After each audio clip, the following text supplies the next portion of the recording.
Okay, so I'm working on a 1999 Chevrolet Silverado, and just like everybody else. Now this is a V8 two-wheel drive, okay? So it's a lot easier than working on a four-wheel drive, okay? But I'm putting one of these Dorman sectional fuel line kits on this truck, okay?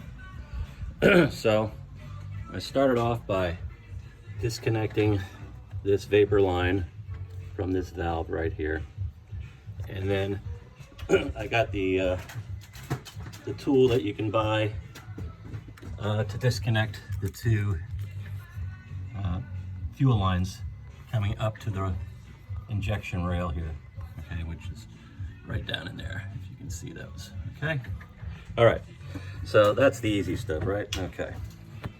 All right, so I've already got the front section chopped out.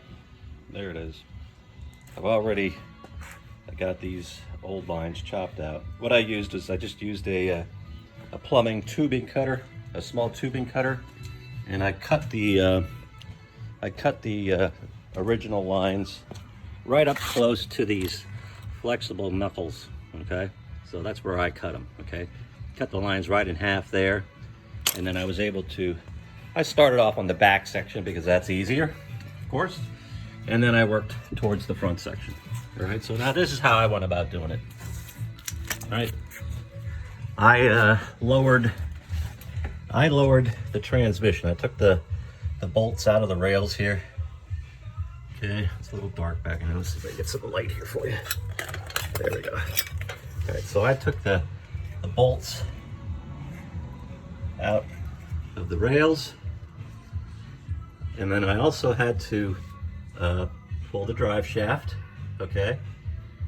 And then I also had to disconnect the front coupler on the exhaust, so the transmission would lower, okay? And that's what I did. I just dropped the transmission down about 3 or 4 inches, okay? And that gives you enough room to get these new lines and old lines up and in there, okay? It's tight, and you're gonna be doing some cussing, but you can angle them enough to where you can wiggle them around this, you know, this rear support, and you can get them up in an angle far enough on your back in your garage that you can do this, okay? And then we've got the section back in there towards the back. There it is. I have everything loose in here right now, and that's what they tell you to do, loose. It's put everything in loose, and then finally I'm going to be putting this middle section in, but I'm soaking the bolts here that hold the ABS unit on, so I can loosen that away from the frame, so I can get the last section of lines right there. I can get that behind it and sneak them in there, and then I'm gonna bolt everything together and button everything back up, and there you have it. I mean, I'll let you know if I'll let you know if I find any leaks, but that's it. Just made up my mind I was gonna do it, okay? So there you have it.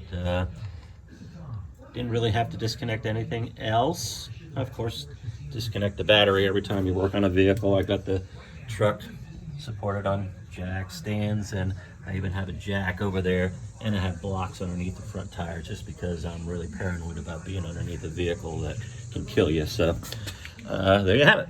All right, so thank you for watching.